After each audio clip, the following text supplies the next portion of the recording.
Aku udah transfer ya. Mbak Lia, menunggu ya. Saya ada keperluan dulu sama mahasiswa, suruh masuk Zoom dulu. Ya.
Udah full ya? Ya.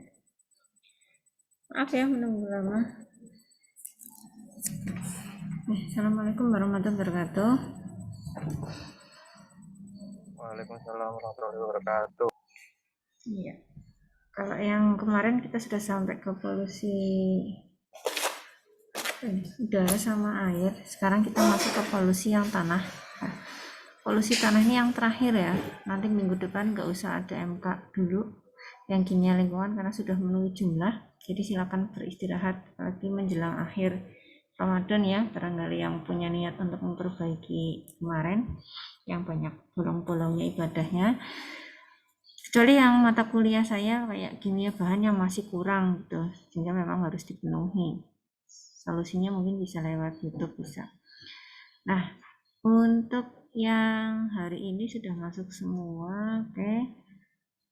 Saya langsung aja presentasi ini ya.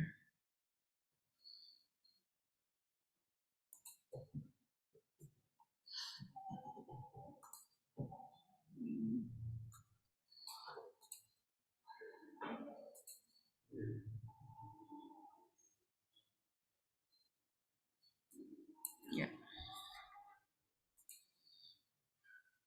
aduh nggak bawa HP. Lupa bawa HP. Tentang tanah ya, kalau bicara tentang tanah, sesuatu yang kita pijak tanah, ini sebetulnya tidak kalah berharganya, tidak kalah apa ya namanya, tidak kalah esensialnya dibandingkan dengan udara dan air. Sebab di mana tanah dipijak itu kan sudah ada peribahasanya sendiri, saking pentingnya. Di mana tanah dipijak di situ bumi atau langit dijunjung, kalau peribahasanya seperti itu ya. Sehingga sebetulnya kalau bicara lebih jauh tentang tanah, manfaatnya itu sangat banyak ya. Tidak hanya untuk dipijak, tapi bisa untuk diolah pertanian. Pertanian menghasilkan bahan makanan sebagai tempat tinggal tentu saja. Kemudian bisa juga pemanfaatan dalam industri kimia, absorben ya, kemudian untuk rekreasi dan sebagainya, untuk energi juga bisa. Nah, tujuannya ini nanti menjelaskan sedikit tentang proses terbentuknya tanah, kemudian perubahan kimia saat pembentukan tanah, peranan komponen penyusun tanah, tanah subur, serta fakta yang mempengaruhi produktivitas tanah dan polusi tanah. Untuk proses terbentuknya tanah itu kamu bisa melakukan sedikit percobaan, misalnya cari beberapa butir batu yang lunak, direndam di air 1 jam saja, masukkan ke kulkas. Nah, coba kira-kira apa yang terjadi dengan si batu lunak tersebut setelah didinginkan selama 1 hari. Ya. Ini kita bicara pelapukan dulu. Pelapukan itu kan kita kenal ada 3 ya, secara fisika, kimia, biologi. Kalau secara fisika tentu saja pelapukan itu terjadi secara mekanis. Jadi kan ada proses-proses tekanan mekanis misalnya, baik karena pengaruh suhu, gerakan angin, air. Kalau pelapukan kimia bagaimana? Karena ada reaksi antara air dengan mineral penyusun batuan. Air dengan mineral penyusun batuan contohnya apa? Ya, sederhananya saja ketika besi saja terkena reaksi dengan air dan udara saja dia lapuknya itu diawali dari korosif perkaratan. Nah, kalau batuan apakah bisa? Bisa juga sebetulnya dia lapuk secara kimia dari air yang bersinggungan dengan mineral-mineral penyusun batuan. Mineralnya biasanya berupa mineral anorganik. Pelapukan biologi biasanya disebabkan karena ada bakteri atau mikroorganisme yang menyebabkan perorean bahan organik. Proses terbentuknya itu bisa secara hidrolisis dan oksidasi. Ada banyak reaksi yang kita tinjau dulu aja, hidrolisis dan oksidasi. Nah, kalau diawali dari proses hidrolisis berarti ada reaksi antara air dengan mineral penyusun batuan. Misalnya reaksi antara kalium aluminium silikat atau feldspar dengan air. Ini kalau direaksikan ya, Kalium aluminium silikat itu adalah salah satu penyusun batuan mineral. Bereaksi dengan air, nanti dia akan lampuk secara lambat lajunya, reaksinya akan membentuk kaolin. Kaolin itu lempung ya. Nah, berarti kan agak empuk itu tanahnya. Kaolin dan asam, senyawa-senyawa asam gitu. Beberapa mineral bereaksi dengan sejumlah air pada saat terjadi proses kristalisasi menghasilkan senyawa hidrat atau limonit yang warnanya kuning. Fe2O3 hematit yang warnanya merah ini oh ya, kalau untuk angkatan atas yang pernah praktikum kimia pasti menemui ini ya, senyawa ini hematit Fe2O3 warnanya merah darah pekat ya. Oksigen di udara dapat menyusup ke batuan dan bereaksi dengan mineral penyusun batuan. Jika besi bereaksi dengan oksigen akan membentuk besi 3 oksida. Jika jumlah sedikit akan membentuk besi 2 oksida. Jadi ketika jumlah oksigennya terbatas, maka yang terbentuk adalah besi 2 oksida. Besi 2 oksida ini yang bisa menyebabkan pelapukan itu. Proses terbentuknya tanah masih dijelaskan bagaimana ketika bakteri dan mikroorganisme lain berperan. Jadi dia juga bisa menyebabkan peruraian bahan-bahan tersebut. Sehingga nanti dihasilkan beberapa senyawa asam seperti asam karbonat, asam nitrat, asam sulfat, asam-asam organik yang lain. Nah, asam-asam tersebut bisa menyebabkan pelapukan kimia lebih lanjut. Nah, kira-kira apakah ada nih pengaruh air hujan terhadap pelapukan tanah? Menurut kamu ada enggak? Air hujan yang terus-menerus turun bisa enggak melapuk tanah? Bisa, Bu. Bisa ya. Air hujan, apalagi air hujan kan kondisi pH-nya kan dia di bawah 7. Air hujannya normal aja 5. Kalau air 6 ya. 6, 5 sampai 6 lah. Kalau air asam, hujan asam itu ya, itu di bawah 5 kalau bekas industri. Ya jelas bisa dia merusak mineral batuan. Nah, ini ada klasifikasi tanah, bisa dilihat dari ukuran partikel. Jadi lebih besar nih kalau berupa pasir, perintilan-perintilan itu ya, ukurannya otomatis lebih besar, biasanya 2 sampai 0,02 mili. Lumpur lebih kecil dari pasir, lempung lebih kecil sekali dengan pasir. Tapi dia termasuk jenis tanah. Pasir termasuk jenis tanah. Nah, tanah dapat berupa campuran antara pasir, lumpur, dan lempung. Jika pasir, lumpur, dan lempung bersatu, nanti maka senyawanya bisa disebut sebagai loang. Jadi warna dan tekstur tanah ini juga merupakan sifat fisik tanah yang penting untuk bahan pertimbangan pemilihan jenis tanaman yang akan ditanam. Sehingga kalau misalnya nih kita mau percobaan, bukan percobaan ya, praktikum. Kalau percobaan itu cenderungnya singkat. Kalau praktikum nih, kamu mengetahui vitamin C pada buah misalnya melon yang dia tumbuh di pekarangan rumah dibandingkan dengan melon yang tumbuh di apa ya, melon kan cenderungnya tanah yang dataran rendah ya, yang tanah dataran tinggi seperti pegunungan gitu. Apakah ada perbandingan hasil vitamin C-nya? Nah, setelah diuji di lab, uji kualitatif dan kuantitatif misalnya, ternyata setelah di spektroskopi, oh itu ada perbedaan. Oh, vitamin C-nya lebih tinggi di sini dibandingkan sini. Kenapa? Apa yang mempengaruhi? Di antaranya adalah tanah. Jadi tanah di mana si tanaman itu tumbuh ya, dia memiliki nutrisi-nutrisi penting yang akan berperan dalam pertumbuhan si tanaman.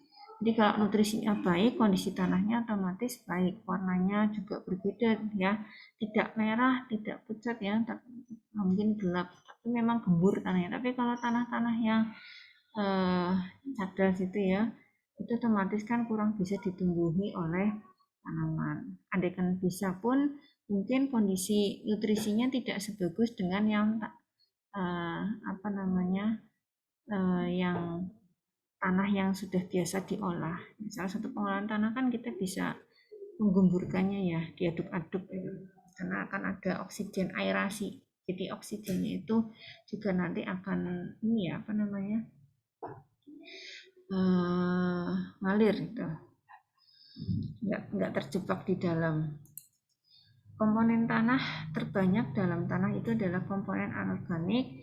Nah, adakah senyawa organik dalam tanah? Bagaimana menentukan banyaknya senyawa organik dalam tanah? Ada tidak ya kira-kira senyawa organik dalam ini bisa kita lakukan dalam percobaan. Bagaimana menentukan senyawa organik pada tanah? Nah, unsur utama perak bumi, silikon, dan oksigen merupakan bagian mineral dalam tanah. Silika merupakan penyusun utama mineral dalam tanah. Contohnya kuarts, oksida aluminium, besi, mangan, titanium juga terdapat tanah. Dan mineral-mineral ini sebetulnya juga merupakan yang nutrisi bagi tanah. Ini kita bisa melakukan uji kapur untuk menentukan adanya senyawa organik dalam tanah. Kalau angkatan-angkatan atas mungkin pada saat offline ya, dalam kimia lingkungan, labnya kita gunakan untuk percobaan kimia lingkungan. Tapi untuk yang semester 6 sebelum-sebelumnya, berarti mulai angkatan 18 ya. 18 iya, kimia lingkungannya itu kita banyak ke online, sehingga yang ini ya nanti setelah tengah semester biasanya kan saya lakukan praktikum nanti dikerjakan selama 1 semester laporannya, jadi ada 6 praktikum. Kalau yang ini yang Anda ya itu nanti penugasan saja, itu yang belum saya kirim sih tugas yang kayak dulu disepakati itu buku ya. Kemudian ini lapisan tanah. Bahan organik dalam tanah merupakan penentu tingkat produktivitas tanah, yaitu dia sebagai penyedia makanan bagi tanaman. Nah, itu untuk menjawab pertanyaan nih di slide pertama. Kok tanah fungsinya menyediakan makanan? Bagaimana bisa? Oh, karena tanah ini dia sebagai topangannya si tanaman, otomatis dia akan menyediakan suplai nutrisi mikro dan makro untuk si tanaman itu tumbuh. Bagaimana dia tumbuh dengan baik tentu saja akan dipengaruhi oleh nutrisi yang ada dalam tanah. Bahan organik dapat berupa oksalat, asam nitrat, polisakarida, gula, nukleotida, dan seterusnya. Yang kehidupan dalam tanah, jadi dia karena sebagai salah satu tempat hidup dan perkembangbiakan organisme. Ini di slide pertama kok bisa untuk hidup ya? Maksudnya gimana ya? Maksudnya ya organisme itu kan tidak hanya kita manusia makhluk tingkat tinggi ya, tapi juga organisme tingkat tinggi, juga organisme tingkat rendah semacam proto, terus mikro dan seterusnya. Dia kan juga melakukan perkembangbiakan reproduksi juga di tanah. Atau organisme lain misalnya cacing tanah, nematoda, alga, termasuk fungi dan bakteri itu juga melakukan proses reproduksi ya, kelangsungan hidupnya juga di tanah. Nah, mikroorganisme yang hidup dalam tanah dapat dibedakan menjadi 2 jenis, yaitu yang menguntungkan dan merugikan. Contohnya apa ya? Yang bisa merugikan dan menguntungkan mikroorganisme. Contohnya apa?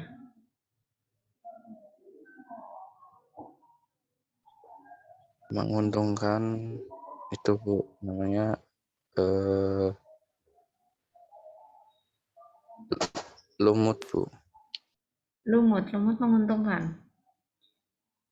Mengapa lumut menguntungkan?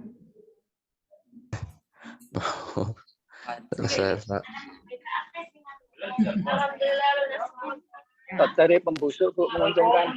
Ya, bakteri pembusuk itu termasuk yang menguntungkan karena dia akan menguraikan senyawa-senyawa organik yang ada di tanah.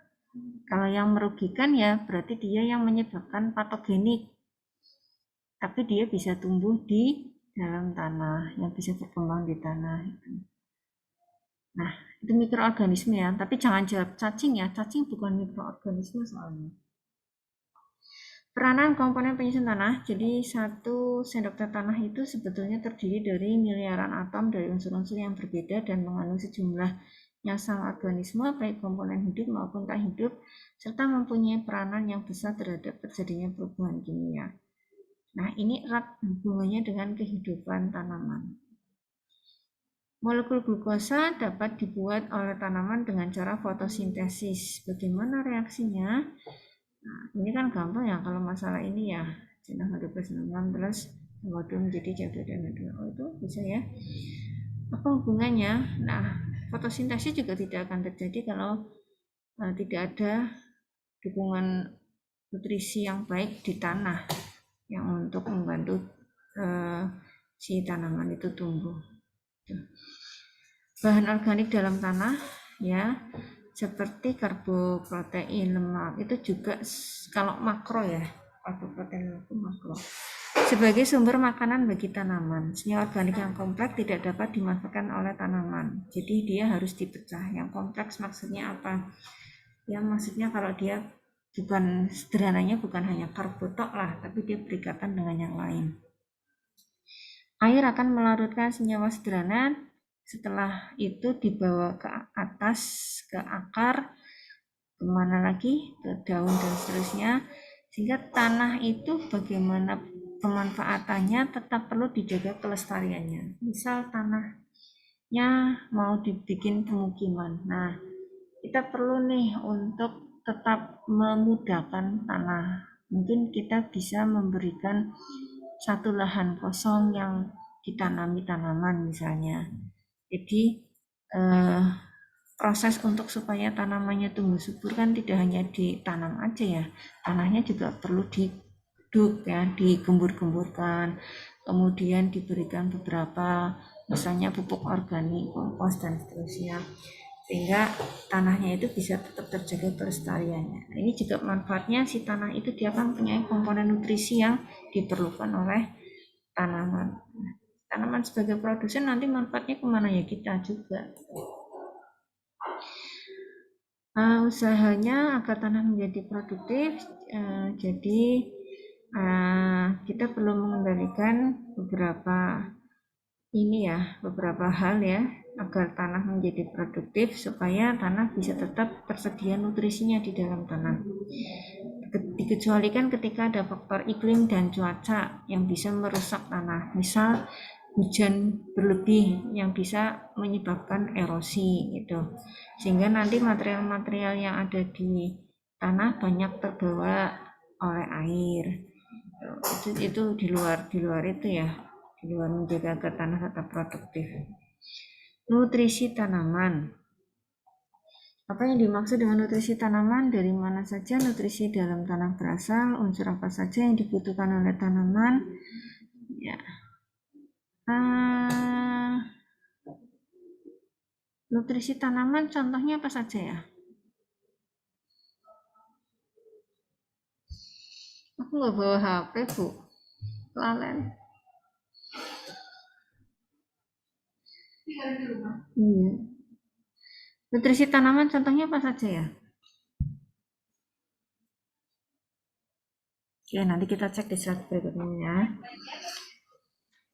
Tanah yang mampu menyediakan nutrisi bagi tanaman untuk tumbuh dan berkembang itu akan menyebabkan tanah itu tumbuh dengan subur. Ya. Baron von Liebig ini coba menganalisis abu sisa pembakaran tanaman. Ketika dicek, ternyata tanaman itu paling tidak dia membutuhkan 17 unsur. Jadi tanaman dibakar, kadar abunya diukur, bagaimana karbohidrat, protein, lipidnya, bagaimana nutrisi-nutrisi yang dibutuhkan. Nah, 9 unsur dibutuhkan dalam jumlah relatif besar yang kita sebut sebagai makronutrisi. Sisanya adalah mikronutrisi. Apa saja faktor makronutrisi yang dia mempunyai peran khusus ke karboprotein lipidnya si tanaman? Apa saja karboprotein lipid? Waktu kita belajar kimia organik biokimia kan paham ya, karbohidrat terdiri dari CHO, protein terdiri dari CHONP ya. Jadi CHONP itu termasuk adalah unsur-unsur yang makro, karbon, hidrogen, oksigen, fosfor, kalium, kalsium, magnesium dan seterusnya itu termasuknya. Nah, ketika diabsorpsi karbohidrat itu tidak begitu saja langsung diambil, ditarik ke akar, ke tanaman, ke daun ya, tapi dalam bentuknya misalnya senyawa karbonat atau asam karbonat atau yang lain. Karbon, oksigen, nitrogen, fosfor, gas, skip, makronutrisi. Nah, beberapa makronutrisi ini mempunyai peran tersendiri. Contohnya karbon nih. Karbon yang diambil dalam bentuk karbonat atau bikarbonat ya. Ini kan sebenarnya berasal dari karbohidrat. Untuk apa sih? Ya dia untuk daya dukung tumbuhnya si tanaman. Kalau tanaman itu bagus, maka dia lebih tahan lama ya di hidupnya. Kemudian untuk daunnya, akarnya, biji, buahnya itu juga bisa dimanfaatkan kalau nutrisinya sudah tersedia. Kalau fosfor fungsinya apa? Nah, fosfor dia juga bisa merangsang akar dan buah. Kemudian kalium bisa untuk pembuatan gula dan pati, juga efisiensi absorpsi nitrogen. Makronutrisi bila tanah miskin, maka harus dipupuk nih. Miskin yang dimaksud adalah kekurangan faktor makro, mungkin NPK-nya perlu ditambah atau diperbarui, diformulasi dengan unsur lain misalnya, kayak susu formula aja. Jadi diformulasi dengan unsur yang lain, misalnya penambahan kalsium, magnesium, sulfur. Berbeda dengan yang CHONPK ya, kalsium, magnesium, belerang itu termasuk pada makronutrisi yang sekunder. Jadi dia bisa membantu absorpsi unsur-unsur yang lainnya. Unsur tersebut kecil tapi hanya dibutuhkan oleh tanaman dalam jumlah kecil.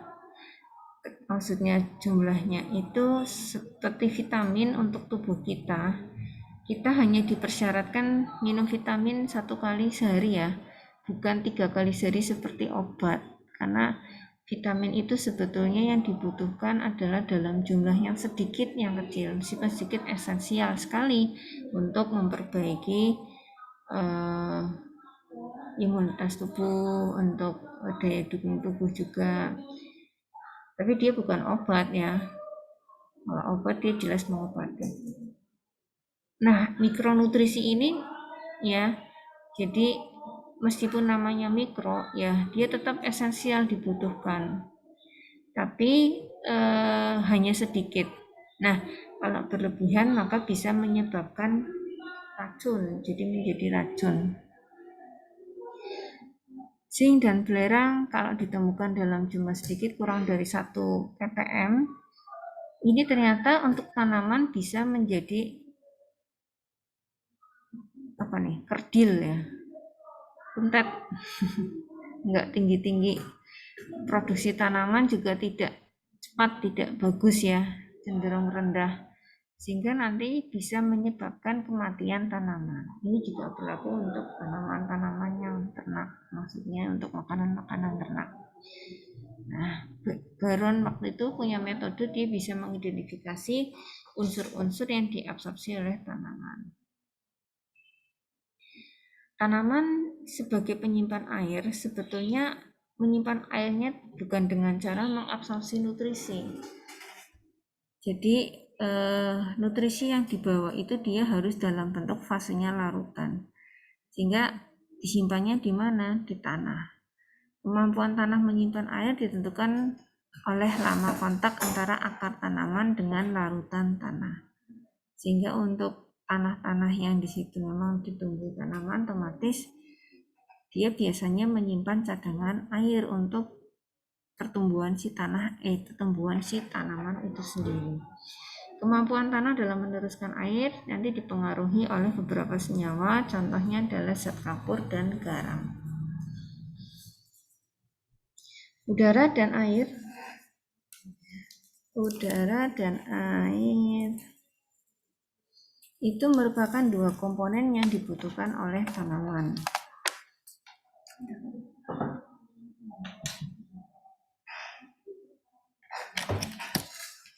Ukuran pori-pori tanah sangat menentukan jumlah air dan udara yang dapat tersimpan di dalam tanah. Jika tanah kekurangan oksigen, bakteri-bakteri aerob atau bakteri-bakteri yang membutuhkan jumlah oksigen, maka bisa tidak bertahan lama di situ. Padahal bakteri-bakteri ini diperlukan untuk dia menguraikan senyawa organiknya. Kalau tidak ada ya baunya busuk itu. Tanah yang terendam air dalam jumlah banyak dapat menyebabkan kematian tanaman juga. Karena ada beberapa unsur yang tereduksi yang berkurang, Fe12 dan sulfur misalnya.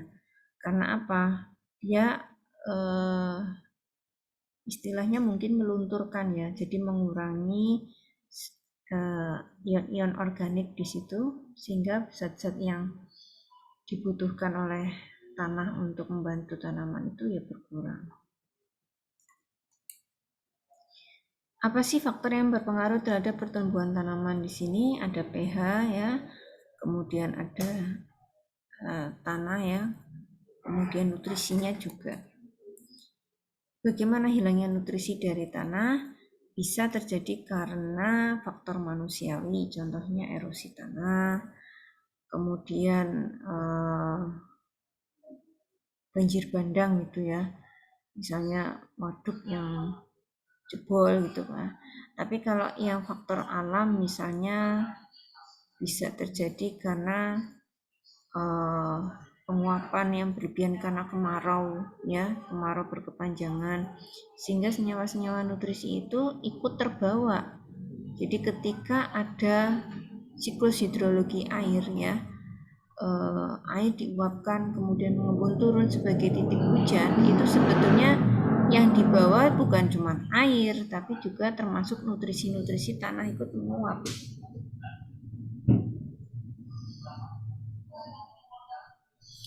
Polusi tanah ya, apa sih polusi tanah? Artinya sama seperti polusi air dan polusi udara. Artinya ketika ada sedikit yang tercemar atau terpolusi ya, ada sedikit atau banyak sehingga tanah itu tidak produktif untuk digunakan. Nah, tanah dapat terpolusi karena apa? Karena kecepatan hilangnya senyawa tertentu dari tanah itu lebih banyak atau lebih besar daripada kecepatan masuknya senyawa pengganti. Misalnya nih karena faktor penguapan berlebihan ya, atau misalnya faktor hujan banjir bandang, itu kecepatan hilangnya senyawa tertentu tuh semakin lebih cepat daripada yang masuknya senyawa pengganti. Senyawa pengganti itu ya maksudnya nutrisi-nutrisi itu. Kemudian rusaknya atau putusnya alur siklus biokimia. Alur siklus biokimia di sini kan ada yang siklus nitrogen, siklus karbon ya. Kalau salah satu ada yang terputus maka bisa menyebabkan juga tanah berubah atau terjadi polusi tanah. Kemudian kecepatan masuknya senyawa ke tanah itu lebih besar daripada kecepatan pengambilannya, dan masuknya beberapa senyawa yang dia tidak terurai dalam tanah. Senyawa-senyawa ini contohnya yang non biodegradable. Contohnya apa? Mungkin bahan utama pembuat plastik ya, ada apa itu yang tidak terurai?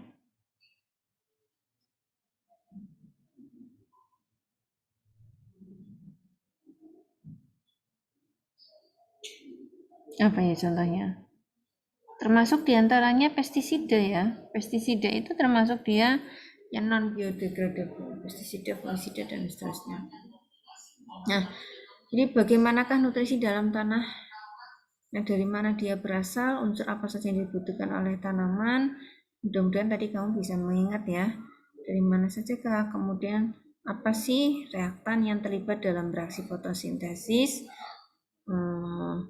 Atau sebutkan reaktan yang diambil dari dalam tanah yang dibutuhkan dalam reaksi fotosintesis. Mengapa padi dapat tumbuh baik meskipun pada tanah yang tergenang air? Mengapa ini? Ini satu pertanyaan nih. Kamu tahu tanaman padi kan? Tanahnya mesti becek, tergenang air banyak ya. Tapi kenapa padi bisa tumbuh baik di situ? Nah ini pertanyaan nih. Bagaimana cara mengendalikan polusi tanah? Mana yang baik, penanaman satu jenis tanaman atau tapi secara terus-menerus atau penanaman secara bergantian? Ini ada beberapa pertanyaan yang saya tidak jawab di sini, tapi saya minta nanti saudara coba menggali lebih untuk mencari jawaban dari pertanyaan saya. Mungkin biar nggak jenuh.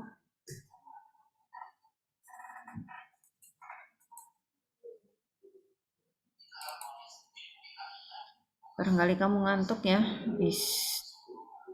Majik. Sorry yang KM3 mungkin masih. KM3 belum libur ya? Itu anak saya udah libur dari Senin. KM3 udah libur belum? Belum, Bu. Sama jagain kelas 6 yang PAT?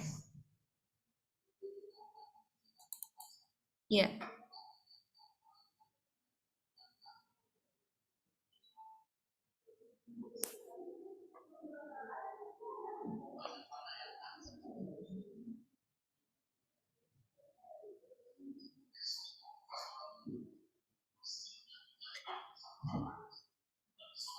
Remediasi ya.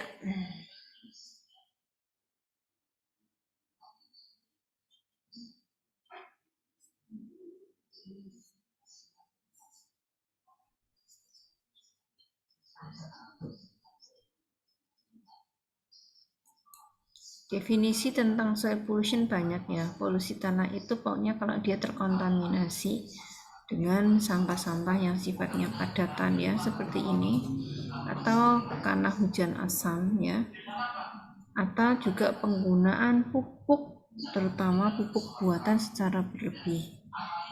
Insektisidanya, herbisida untuk membunuh apa ya? Fungi bukan?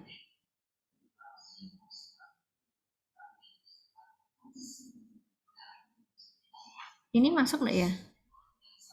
Halo? Halo, Bu. Iya masuk. Videonya masuk. Ada. Ya, ada tapi ada suaranya, Bu. Iya, suaranya dari saya aja deh. Ya udah nak. Iya, nggak apa-apa soalnya nanti kamu butuh terjemahan lagi sama aja. Jadi itu yang bisa disebut sebagai polusi tanah. Gitu. Gambar-gambar ini ya. Ini adalah tanah yang di atasnya tumpukan-tumpukan sampah. Biasanya ini sebagai area TPA, tempat pembuangan sampah, TPS, tempat pembuangan akhir. Nah, di sini biasanya juga rentan terhadap kerusakan tanah. Ya, dari mana? Terutama material-material tanah yang sulit terurai sampahnya. Dari mana sih? Contoh plastik. Sehingga kita perlu memahami penggunaan plastik itu tidak berlebihan atau menggunakan plastik dari tanaman. Ya, serat tanaman. Kan ada ya, namanya apa ya? Pernah dengar enggak? Membuat plastik dari serat tanaman. Bioplastik pernah dengar?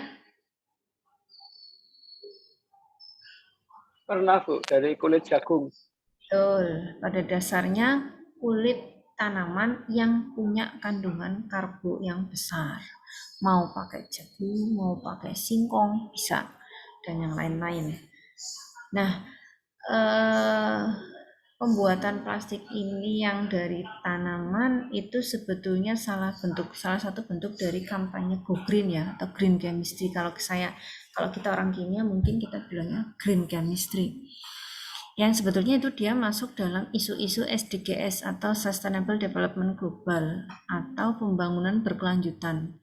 Jadi pengurangan sampah plastik itu juga kampanye mereka misalnya mikroplastik ya, kemudian menggunakan bahan-bahan yang ramah, mengurangi ini dan seterusnya. Termasuk yang 3R, 4R, 5R itu juga termasuk kampanye.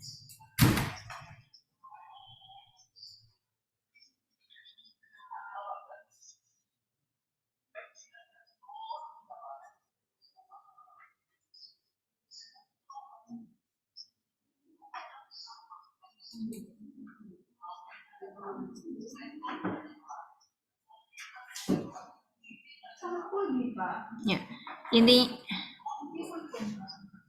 intinya gambar ini mewakili contoh yang polusi tanah ya.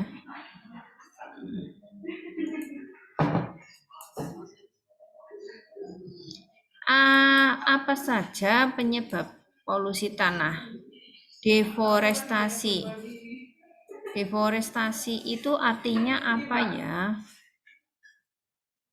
Kalau lihat gambar, itu deforestasi itu berarti kata kasarnya penggundulan hutan. Artinya di sini ya, ini kan sebetulnya bisa hutan hujan tropis yang sini banyak tunjungnya ya.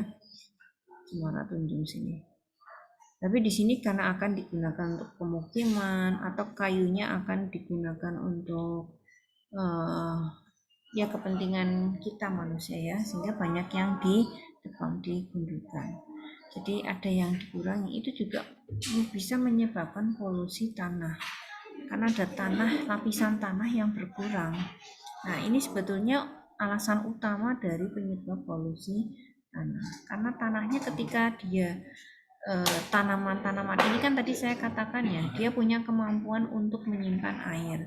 Ketika ditebang ya misalnya untuk pengundulan hutan, airnya di sini kan juga sebetulnya akan berkurang. Padahal tanah itu nutrisinya juga terbantu karena ada faktor air, sehingga dia akan lebih kering ya. Kemudian tanahnya menjadi infertil atau tidak subur lagi.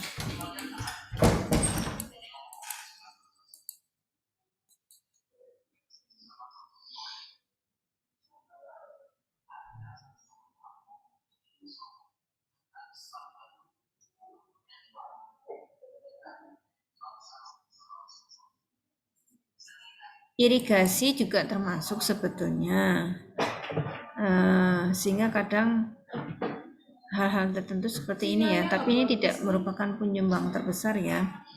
Irigasi di sini kan tanahnya terlalu banyak teraliri air ya karena untuk misalnya untuk apa itu daya tumbuhnya tanaman ya, nutrisinya terlalu banyak teraliri air ya, sehingga banyak yang larut, banyak yang berkurang. Landfill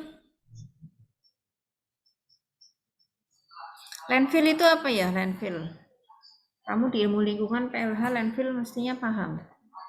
Landfill itu apa?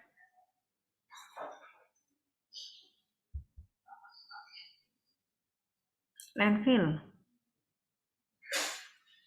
dumping apa dumpling tuh? Itu apa itu? Tahu enggak? Mahasiswa yang nanya ya, menjalingan jadwal ngajar terus setengah 11. Jujur kelas 10 wis. Siapa apa? Semester kira. Yang ngajar setengah 10 mahasiswa. Orang ini kalah. Kelas 11. Landfill, tahu landfill?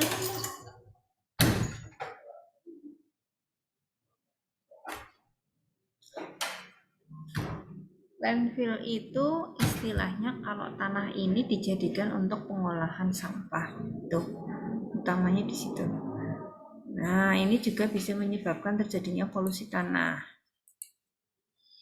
Nah penggunaan pestisida, pupuk itu juga termasuk yang merusak tanah.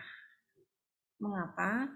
Karena ada bahan-bahan kimia buatan ya yang di pestisida yang dulu pernah kita bilang, nah istilahnya apa ya, yang dia bisa menumpuk pada satu area rantai makanan, jadi sifatnya itu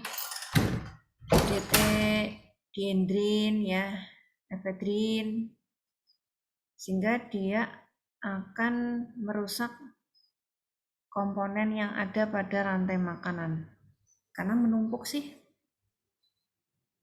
ya. Jadi sinyal-sinyal tersebut yang sifatnya toksik atau beracun itu bisa menyebabkan polusi tanah. Nah ini ya contoh tambang Kalimantan ya. Kalau kita bicara Kalimantan, sebetulnya tanahnya itu banyak sekali yang tergerus, yang dirusak. Yang kaya di situ bukan orang Kalimantannya. Sebetulnya mereka yang kaya adalah yang punya tambangnya. Pahami ya, orang-orang yang di sekitar di luar daerah tambang itu kebanyakan orang-orang yang minus sebetulnya.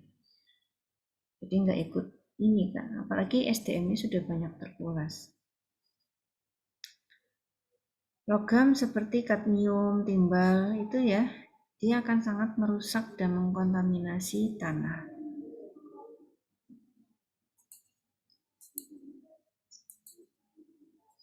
Erosi tanah juga termasuk ya yang menyebabkan polusi tanah karena ada bagian-bagian yang hilang pada nutrisi tanah ketika terjadinya erosi tanah. Oke. Bagaimana dengan hujan asam? Karena adanya hujan asam yang turun ke tanah, otomatis akan membuat pH tanah berubah menjadi lebih asam. Nutrisinya otomatis juga ada yang berubah ya. Apa yang terjadi impact atau dampaknya? Ya, utamanya satu ada perubahan pada pola iklim.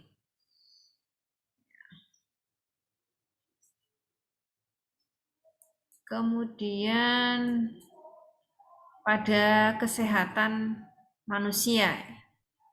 Tentu saja ini sama seperti polusi udara dan air, mempunyai efek juga untuk tubuh manusia. Jadi beberapa senyawa yang ikut larut ke tanah, misalnya di sini pada daerah yang berada pada lingkungan industri ya. Memang sebetulnya kan pembangunan industri kan ada mesti memenuhi beberapa standar amdalnya, kemudian letaknya, jauh dekatnya dengan pemukiman dan seterusnya. Kalau misalnya dia terbawa ya, bisa merusak karena kan senyawa-senyawa hasil buangan limbah yang muncul, VOCs misalnya, senyawa organik yang mudah menguap atau hidrokarbon yang berbahaya lain, ya dia juga akan merusak, menyebabkan kanker, menyebabkan iritasi kulit, ya, menyebabkan terjadinya masalah pada pernapasan juga ya, bersifat toksik.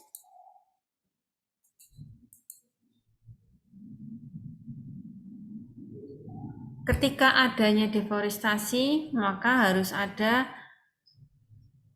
impact atau dampak pada lingkungan. Nah, global warming, kemudian efek rumah kaca, kemudian hujan turun tidak teratur atau pola iklim yang berubah, termasuk banjir, itu sebetulnya ciri salah satu dampak dari polusi tanah.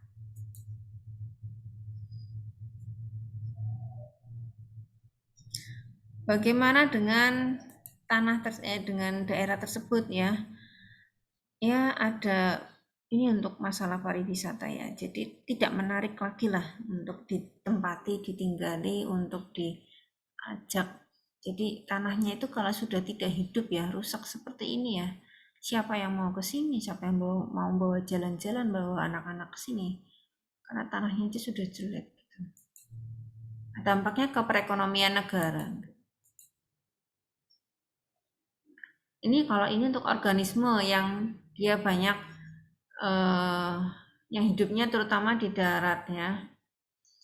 Jadi akan menyebabkan kecepatan pemusnahan pada organisme karena ada plasma nutfah yang juga berkurang ya.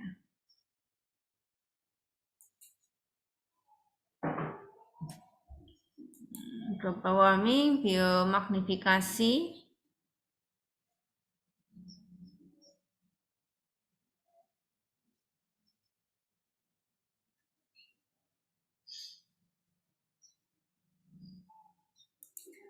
kemarin sudah pernah dijelaskan biomagnifikasi ya.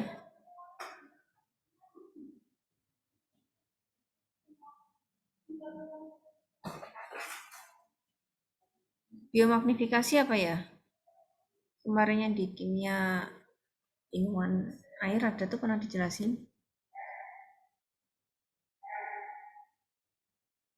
Jadi kalau di rantai makanan, kemudian ada yang produsen konsumen ya, sampai konsumen tingkat 1. Nah, ketika ada bahan-bahan yang dia non-degradable atau terurai, kemudian tidak bisa dikeluarkan melalui sistem ekresi, jadi dia akan menumpuk. Jadi sistemnya makan dimakan, menumpuk pada yang paling atas ya, rantai makanan yang paling utama, sehingga dia akan semakin meningkat konsentrasi pestisida. Itu namanya biomagnifikasi atau bioamplifikasi, sama aja. Apanya menumpuk adalah konsentrasi dari sampah apa, remediasi itu apa?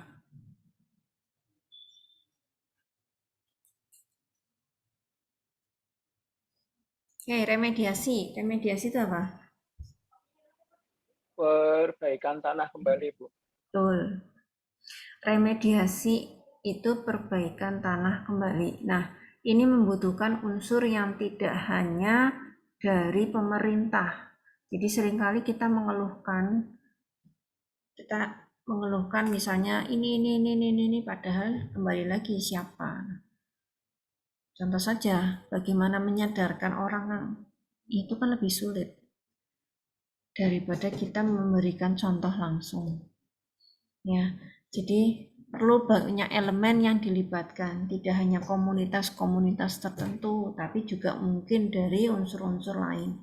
Misalnya dari unsur yang RT RW, kemudian lingkungan sekolah. Ya, jadi semua saling berkesinambungan, nah istilahnya saling membantu, saling bergantung ya. Jadi ada perbaikan-perbaikan untuk tetap meremajakan bagaimana kondisi tanah.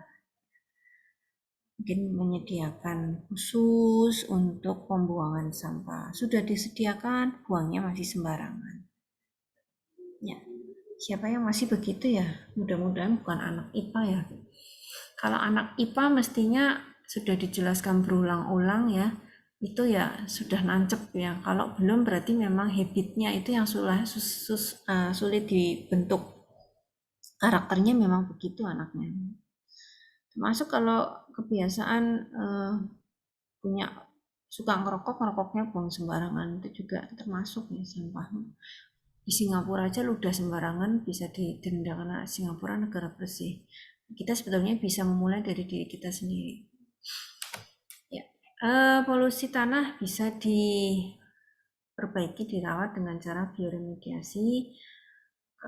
Kemudian ada perbaikan-perbaikan dalam hal sanitasi yang perlu dikembangkan lebih lanjut, kemudian menciptakan beberapa, mungkin bukan landfill ya, tapi dumping ya. Jangan sampai lah ada sampah yang betul-betul terbuang ke tanah menumpuk terlalu lama, apalagi sampah plastik.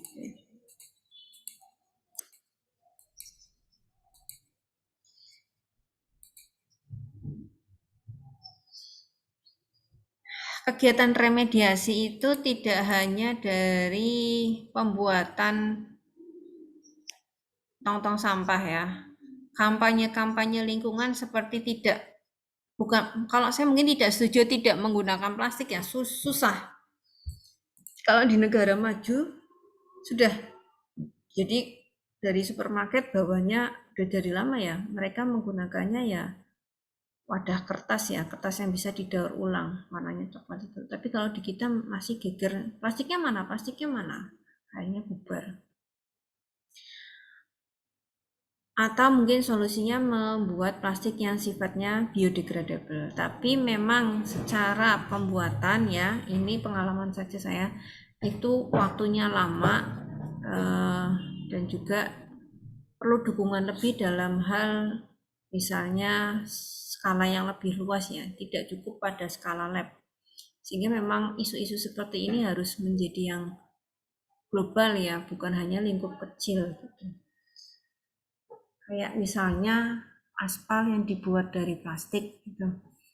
Ternyata ketahanannya itu kan berbeda dengan aspal yang dibuat dari material non plastik. Jadi itu juga perlu penelitian lebih lanjut. Tapi kan kalau dari sisi bagaimana berupaya untuk mengurangi sampah plastik itu kita perlu apresiasi. Tapi dukungan apa? Dukungan bagaimana supaya ketahanannya itu kan perlu ya lebih ya. Perlu lebih didukung oleh siapa? Nah, dalam hal ini adalah pemerintah. Mungkin sokongan dana untuk meneliti ya, atau untuk mewajibkan di perusahaan-perusahaan itu juga perlu ya. Kemudian pengolahan sampah di sini, penanaman pohon, kegiatan remediasi banyak ya. Kemudian penggunaan pupuk-pupuk yang biofertilizer. Kalau di kita masih tidak umum penggunaan biofertilizer. Masih banyak yang menggunakan pupuk buatan. Kenapa? Satu, karena mudah dicari.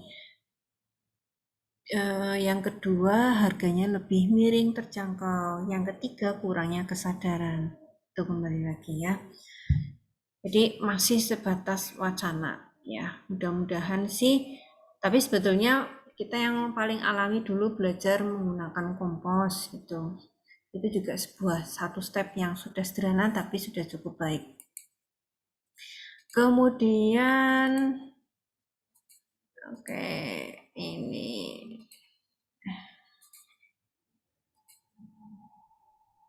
sumber polusi tanah tadi sudah yang dijelaskan dari situ ya. Oke. Langkah yang dapat digunakan tadi juga sudah seperti yang di video hampir sama ini. Kemudian, saya minta saudara mempelajari tentang green chemistry. Apa prinsipnya dan bagaimana contoh produk-produk green chemistry. Ya, ini untuk PR saudara. Jadi, silakan adik-adik mahasiswa yang hadir di sini mencari, menggali informasi tentang green chemistry dan bagaimana produknya yang bisa diterapkan. Strategi untuk mengendalikan polusi lingkungan ya itu secara umum ya, jadi banyak yang bisa dijelaskan. Oke, stop share. Ada pertanyaan?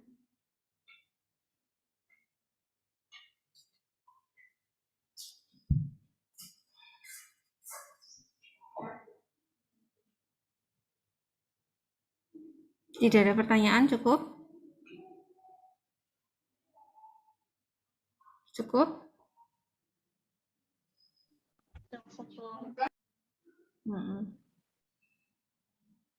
Kalau cukup, saya akhiri ya. Nanti untuk UTS mungkin berubah isai ya. Jadi isai, tapi dari yang polusi udara, air, dan tanah. Kalau semester bawah ya 24 UTS-nya tak suruh offline. Jadi di luar UTS. Offline-nya UTS-nya kan pas setelah lebaran ya. Itu mereka tak suruh mengerjakan soal dulu ya. Karena kan masalah teoritik konsep itu kan mesti harus dikuatkan dulu. Tapi kalau kamu semester 6 karena ada yang di Lampung, ada yang KM3 dan nah ini buat online, tapi lebih ke isai. Setelah itu apa? Setelah UTS saya fokuskan kamu ya pada pembuatan yang kemarin dijanjikan itu buku ya? Iya, Bu. Ya. Nanti mungkin ada beberapa materi lagi yang saya sampaikan sedikit ya, tapi nggak mungkin dua pertemuan aja mungkin atau 3 setelah UTS. Setelah itu nanti saudara saya bebaskan pertemuannya untuk kamu membuat chapter booknya sesuai tugas yang saya berikan. Cukup? Oke, terima kasih. Nek ora ono sing takon, dari saya pribadi, saya cukupkan dulu. Nanti kita ketemu lagi di kimia bahan ya Mbak ya, kalau nggak ada nanti di YouTube. Iya, Bu. Sebelumnya mohon maaf lahir batin ya, kurang 10 hari. Kira-kira 10 hari ya? 10 hari lagi. Ya, 10 hari lagi mau lebaran, barangkali kita nggak ketemu lagi sampai lebaran. Dari saya pribadi mohon maaf atas segala kesalahan, kehilafan. Mudah-mudahan puasanya bisa berkah. Ya, terima kasih. Assalamualaikum warahmatullahi wabarakatuh. Waalaikumsalam warahmatullahi wabarakatuh. Terima kasih, Bu. Lahir batin juga, Bu. Sama-sama, Ibu.